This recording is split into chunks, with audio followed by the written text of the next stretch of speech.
بام! أكبر جرائم في الكون اللي بتحصل وخلت الإعلام كله يسلط الضوء.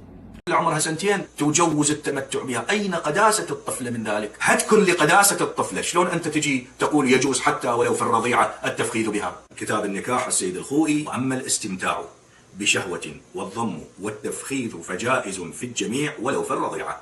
فيقول شخص مثلا جاء إلى رجل وقال له: أريد أن أعقد على هذه العمر سنتين حتى لو دائم مثلا، لا يجوز أن يدخل بها لأنها لم تبلغ ال9 سنين، ولكن لو قبلها وضمها بشهوة وغيرها من التفخيذ جائز لأنها هي محللة. هتكن لقداسة الطفلة، شلون أنت تجي تقول يجوز حتى ولو في الرضيعة التفخيذ بها؟ عن محمد بن مسلم: سألته عن الجارية يتمتع منها الرجل، قال: نعم إلا أن تكون صبية تخدع. قال: ابنة 10 سنين كانت صبية تخدع وما تصح إلا بموافقتها، فكيف من باب أولى أنت طفلة عمرها سنتين شلون أنت تجي تجوز التمتع بها؟ أين قداسة الطفلة من ذلك؟